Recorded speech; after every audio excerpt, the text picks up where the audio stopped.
Got the fire whistle blowing. Great. People talking downstairs. Perfect. Wouldn't be a video without it.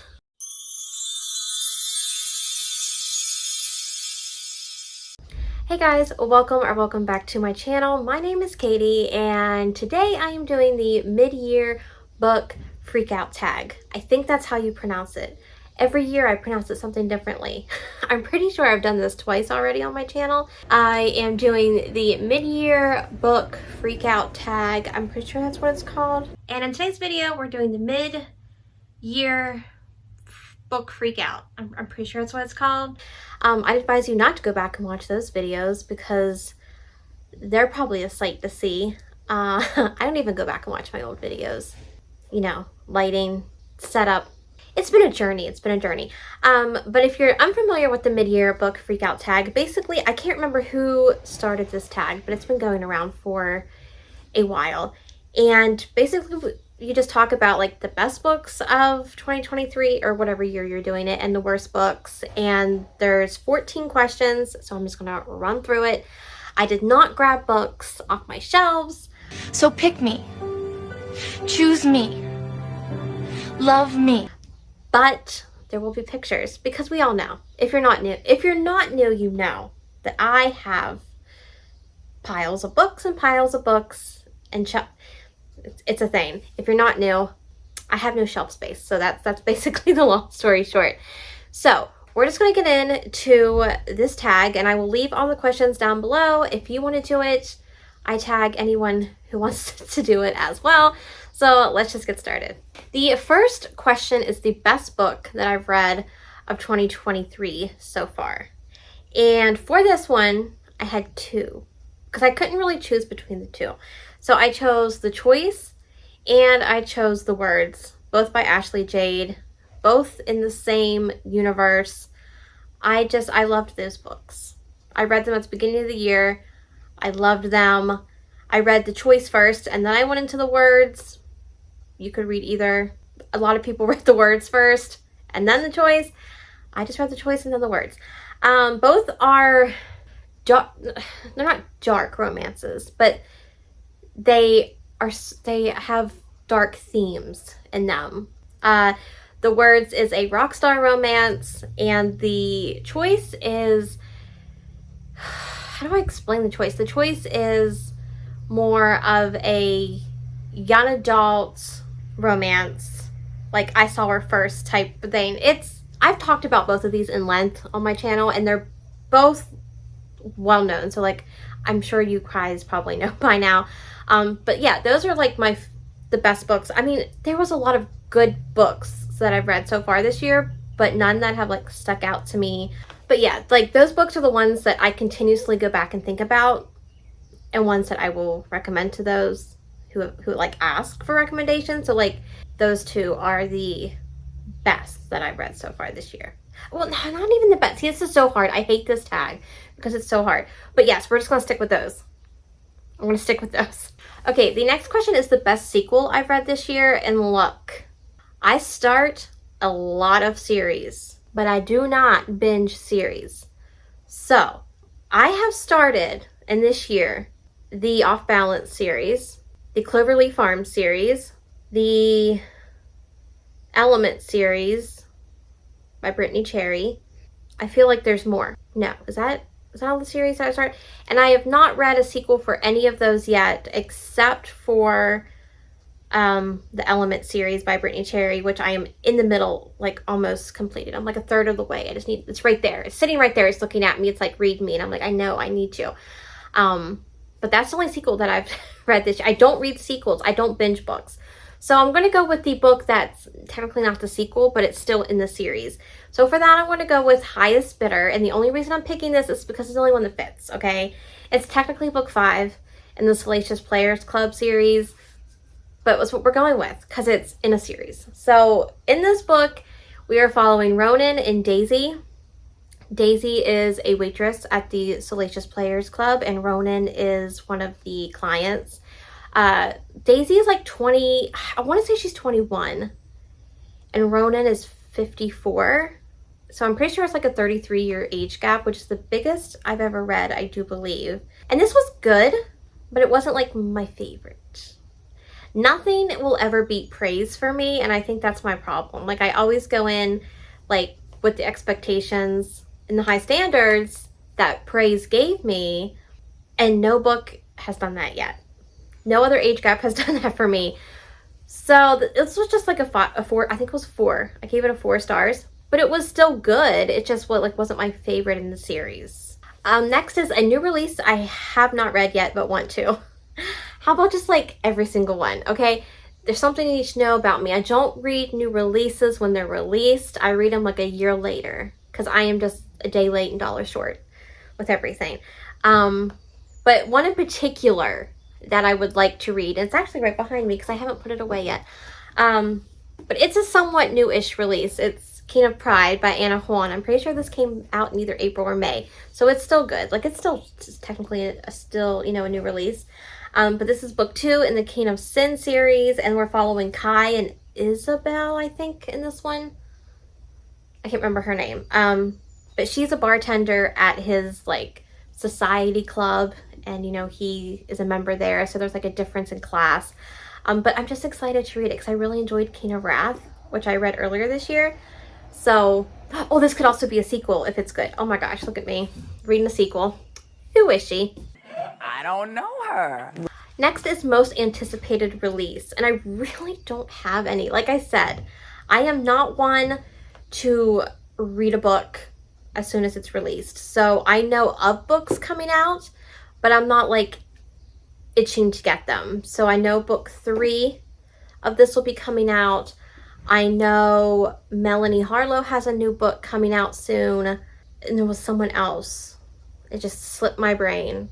But like I said, so I like in a lot of books that I read are indie, so I don't know when they're coming out until like a week or 2 before they're like released. So it's really hard because I don't read a lot of mainstream, traditionally published books anymore, if ever. But do I buy them? Yeah, I do. Do I read them? No. It's my problem. It's really a sickness, but it's okay. So yeah, I really don't have any most anticipated releases because I really don't know until they're about to come out that they're coming out. Okay, next is biggest disappointment, and for this I have 2, which is sad because when you think about it, I haven't read that many books, so 2 is sucks. The first one is Liars Like Us by J.T. Geisinger. I love J.T. Every book that I've read so far has been a 4 or 5 stars. I love her books. I love the twists that are in the books. It's just, they're fast paced. I can read them fast. I love them. Now we get to this book, and it's just not hitting the way I wanted it to hit. And this is a marriage of convenience book. We are following, can't even remember their names. I think it's Emery and Callum. I want to say that's their names. And she owns a bookstore. It's just like a mom and pop bookstore. And a big corporate bookstore comes in right beside her. So think like Barnes and Nobles comes in to like mom and pop stores right there, and she's like, okay, well, we're screwed. That's it. I can't afford to keep this open. So she takes all her employees to a dinner, and it's basically like a last farewell, last hurrah dinner. And she's like, hey, I have to close the store. And our hero overhears her saying this, and the next day comes into her store and is like, hey, I've got a proposition for you. I need to get married to gain my inheritance, and you need money, so why not we just get married? And I think he was going to pay her 10 million, but after all is said and done, it's 20 million. Because at first she's like, there's no way, I don't know you, you're crazy. And then eventually she breaks down. She's like, okay, let's do it. So they get married, and it was just okay. It was just okay. The plot twist was okay. I kind of felt like I knew what the plot twist was going to be.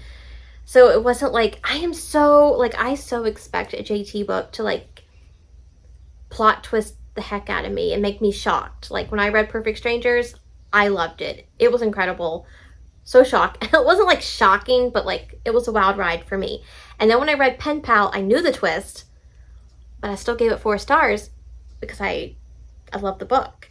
This book, I just don't know. It's spicy. Yeah, it's spicy, but like I felt like it needed something. I felt like I needed like his point of view to really understand what was going on. And we just didn't get that. It's just her point of view, and I just felt like I needed his point of view. But, and however, if you've read any of her other books, like that are series and things like that, and you read this one, read the acknowledgments, because I feel like it'll mean more to you than it did to me. I have only read her standalones, Pen Pal and Perfect Stranger, and now this. So when I read the acknowledgments, it didn't really hit for me, but I'm sure if you've read her other books, it will. So do yourself a favor and read the acknowledgments if you've read her other books as well. And then the second book that was not, that just didn't hit for me, and it was, oh, this pisses me off because I was so looking forward to reading this book and the hype surrounding this book. But it just didn't do it. And that would be Haunting Adeline. It hurts me to say that because I was so sure this was going to be like a 5-star for me. Because I'm like, it's dark, it's stalker, it's psychopath. Like, it's hitting everything. But then it's like the blind and a gun, and it's just not missing. It's missing the mark. It was missing every mark. I don't know what it was. It was fine. But it wasn't like a blow my world read and made me sad. I think I gave it 4 stars, 3.75 or something. It was just okay. And I think a reason for that is because I'm not a big fan of dubious consent. And there's a lot of that in here. So I like consent, and I like to know. Like, you in this, I'm in this, we're both enjoying it. Okay, that's great. I'm just not a fan of that. And there was a lot in there. So, yeah. It was okay. I'm sad that it wasn't more. Like, will I continue? Yes, because it ends on a cliffhanger, and I like to know how it ends. But it just was okay. Just okay. And then the biggest surprise of the year really was a surprise. So I had been putting off the Element series by Brittany Cherry. I don't know why. I just do. I do that. If I think I'm really going to enjoy a book, I put them off. Because I don't know. Because I like to torture myself at this point. However, this past month, I ended up starting it, and I read The Air He Breathes, and I loved it. Is it the best book I've read so far? No, but it's still up there. It was still a 5 stars. I loved this book. So that was like my biggest surprise. I didn't think I was going to love it as much as I did, but I love this book. It was so good. It's an emotional read though, so like be prepared for that. It deals with grief and the loss of family members. So it's heavily in that book. But the 2 characters, and I am blanking on their names, and I just read this book not even a few days ago. Liz, Elizabeth, and Tristan. Okay, that's it. Elizabeth and Tristan. They're both broken, and they both need each other. It was so beautiful. Oh my gosh. I loved this book. And then there's a certain person in this book that I wanted to punt across the field. I'm not going to say names in case you haven't read it, but if you know, you know. But I loved that story so much so that I actually continued on with the series, and I'm on book 2, which is The Fire Between High and Low. And so far, it's not the same as the first book, but it's not bad either. So that was the biggest surprise, that I fully enjoyed the first book in that series. Favorite new author, or like new to me author, or debut author. For this, I think I have 3. I chose Brittany Cherry, I chose Melanie Harlow, and Ashley Jade, because out of every books that I've read so far this year, other than Candy Steiner, because I chose her last year, I've read like 1 or more of their books. So I've almost finished my second Brittany Cherry. I've read 2 Melanie Harlow, and I've read 2 Ashley Jade. So they're up there. Like, and I need to go back now with like their lists and read all theirs, because I really did enjoy every single book that I've read by them this year. Newest fictional crush. So for this is always hard because like I'm like, no one's ever gonna top my Reese from Akamoth, but I chose someone.